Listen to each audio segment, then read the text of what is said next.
The silence inside the grand penthouse was louder than any applause Nathan had ever received. Balloons floated gently near the ceiling, a beautifully decorated cake rested untouched on a polished table, and dozens of expensive gifts from business partners had never arrived because no one had bothered to send them. As the city lights shimmered outside the enormous windows overlooking Chicago, Nathan Mercer, one of the youngest CEOs in America, stared at the empty room from his wheelchair. His birthday had once filled hotel ballrooms with laughter, celebrities, and influential guests. Now, after the accident that left him paralyzed 2 years earlier, every promise of friendship had quietly disappeared. Have you ever wondered how quickly people might forget you if everything they admired about you suddenly changed? If you were sitting alone on the day meant to celebrate your life, would your heart still believe you mattered? Nathan had built one of the country's fastest-growing technology companies before turning 40. He had been confident, ambitious, and admired for his fearless leadership. Employees respected him, investors trusted him, and the media loved his inspiring success story. Then one rainy evening, a speeding truck ignored a red light and crushed his luxury sedan.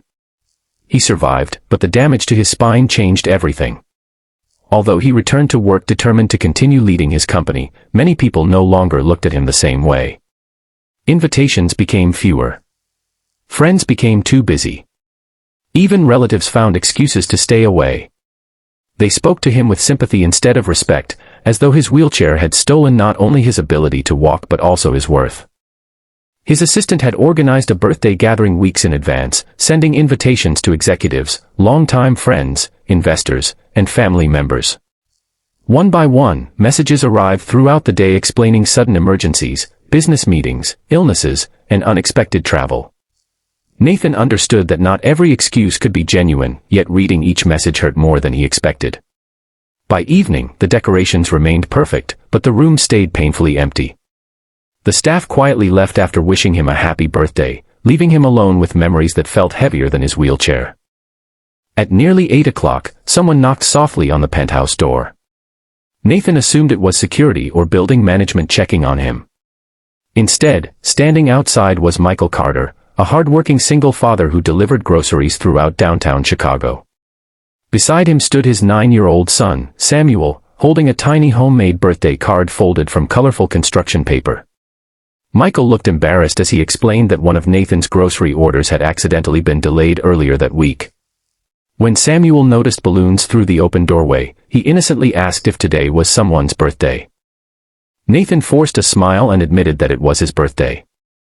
Samuel's bright eyes immediately lit up. Without hesitation, the boy handed over the handmade card he had planned to give his school principal the following week. The front showed a slightly crooked drawing of a birthday cake with the words, "Everyone deserves someone who remembers." Those simple words reached deeper into Nathan's heart than every expensive speech he had ever heard at corporate banquets. Michael apologized because they had no proper gift, but Samuel insisted birthdays should never be lonely. Nathan surprised himself by inviting them inside. The three strangers sat around the untouched dining table where food prepared for dozens now barely served 3. Instead of discussing stock prices or billion-dollar contracts, they spoke about baseball games, school science projects, old family recipes, and funny childhood memories. Nathan laughed harder than he had in months. It was genuine laughter, the kind that came from feeling accepted instead of admired. As the evening continued, Michael quietly shared his own struggles. His wife, Rachel, had passed away from cancer 4 years earlier, leaving him to raise Samuel alone. He worked long hours delivering groceries, repairing neighbors' fences on weekends, and doing whatever honest work he could find to keep food on the table. Life had never been easy, yet Samuel reminded him every day that love could survive even the deepest heartbreak. Nathan listened carefully. For the first time since his accident, he realized someone else's pain had nothing to do with wealth or physical ability. Everyone carried invisible burdens.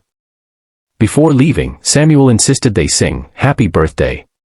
The tiny celebration echoed through the enormous apartment, making it feel warmer than any extravagant party Nathan had ever hosted. When they finally walked toward the elevator, Nathan found himself wiping away tears he had hidden for years. That single evening changed far more than his birthday.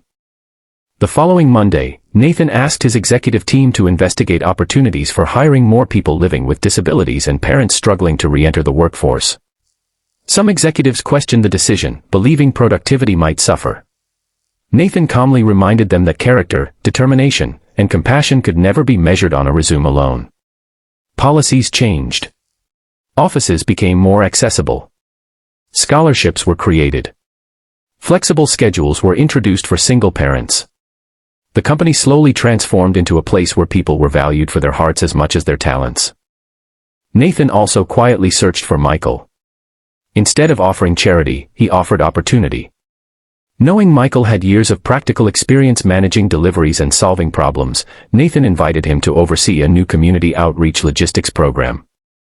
Michael accepted with gratitude, not because it made him wealthy overnight, but because someone had finally recognized his potential instead of his circumstances. Months passed, and something remarkable happened. Employee satisfaction reached record highs. Productivity improved. Customers admired the company's genuine commitment to people rather than publicity. News outlets praised Nathan's leadership, but they never knew the real reason behind his transformation. The greatest business decision of his life had begun with a lonely birthday and a little boy carrying a handmade card. The following year, Nathan's birthday arrived again. This time, he expected only a quiet dinner with Michael and Samuel. Instead, hundreds of employees, neighbors, delivery drivers, office cleaners, interns, and families gathered in the company courtyard. There were no famous celebrities or wealthy investors seeking attention. There were ordinary people whose lives had been changed because one man discovered that kindness creates stronger foundations than success ever could. Samuel walked to Nathan with another handmade card. This one simply read, "You weren't alone after all." Nathan smiled through tears as he looked across the crowd. Some people stood proudly, others used wheelchairs like him, some pushed strollers, and others held children's hands. Every face reflected belonging. The room that had once been empty had been replaced by a family built not through blood or business but through compassion. Nathan finally understood the lesson his painful journey had been trying to teach him. The accident had taken away his ability to walk, but loneliness had nearly stolen his ability to hope. It took the unexpected kindness of a struggling single father and his thoughtful son to remind him that the richest people are not those surrounded by wealth, but those surrounded by genuine hearts willing to stay when everyone else walks away. Before this story ends, tell us in the comments, have you ever experienced a moment when one small act of kindness completely changed your life? If this story truly touched your heart, please like, comment, share it with someone who needs hope today, and subscribe for more emotional stories that remind us kindness can change a life when we least expect it.